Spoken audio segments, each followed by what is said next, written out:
Hey, what's up DIYers? Mike Boers with the Mike Boers channel. Thank you for watching. In today's video, the step-by-step process on how to de-winterize or un-winterize your garden hose spigot. Let's get started. All right, DIYers outside now, and step number one, very important. Just make sure that there is no cold weather in the future. It is springtime, nothing but warm weather ahead. You hear the birds chirping in the background, and the grass is beginning to green, and we've got life on our lilac bush. Check that out, or as my kids like to pronounce it, the yayak bush. I love that. Let's head to the spigot and get started. At the spigot now, and check this out. Way up there, there is a single piston engine airplane. Kind of looks like it's doing slow flight right now. Maybe some training going on. However, back to the spigot. First thing we are going to do is this little push button. Go ahead and compress that, and we are going to carefully pull that little block outward. And that is going to allow us to release the pressure on the cap. Inside here, carefully remove this little rubber band from the faucet handle itself. Just be careful. And that's it. The styrofoam cover is removed. What we want to do next, right now the water is turned off down below at the shutoff valve. I do want to open up the handle by turning it counterclockwise. And I just want to make sure that the handle itself operates as designed. It is not frozen or seized shut. And that works perfect. Go ahead and close it. Next, quick inspection of the entire spigot itself, and if all looks good, we'll head down below and turn on the shutoff valve, or open up the shutoff valve. Downstairs in the utility room, here is our shutoff valve, and once we open it up, you are going to hear water flow through. You just want to check for any leaks. And I heard the water flow, and I'm just kind of looking around, verifying that there are no leaks. And you'll know the valve itself is open when it is in line with the plumbing pipe itself. Follow that all the way where the pipe exits your home into the exterior spigot. If all looks good and there are no leaks, which in our case, everything looks good, there are no leaks, let's go ahead and head back upstairs and outside. Back outside, and first glance at the spigot, just inspect and make sure there are no leaks. From here, the handle counterclockwise, we're going to open it up, allow the water to flow out.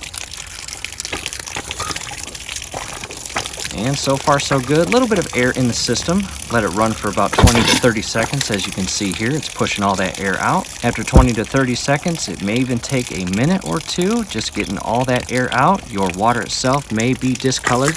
I'll go ahead and open it up even more. From here, it is wide open and it looks pretty good. No more air surges, and the water is clear. And you may actually have dirty water for a few seconds. That is normal. From here, we are going to close the shutoff valve by turning it clockwise.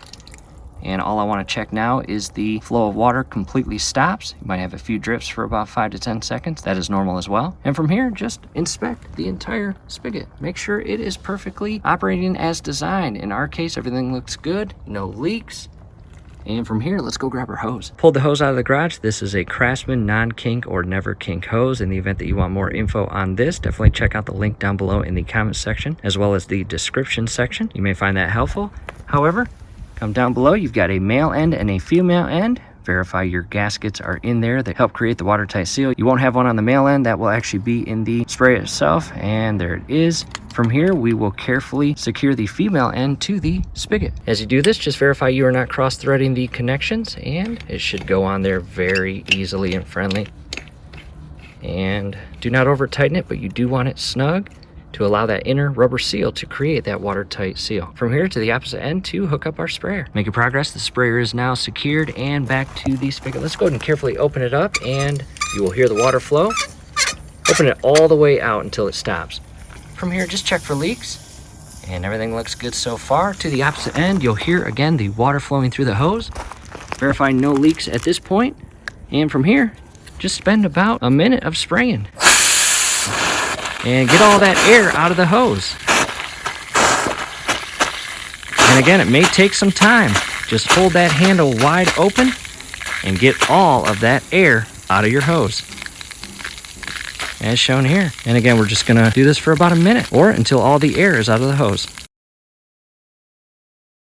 All right, DIYers, it has been a minute and everything looks good. I think all the air is out of the hose. From here, we will let go of the handle on the sprayer. And in the event that your sprayer does not have a lot of pressure, we've got a video that can help you fix that. Definitely check out the link scrolling above. In the event that your sprayer looks like this and you've got the handle fully compressed and there is no pressure, again, that link will help you solve that issue. However, in our case, everything looks good.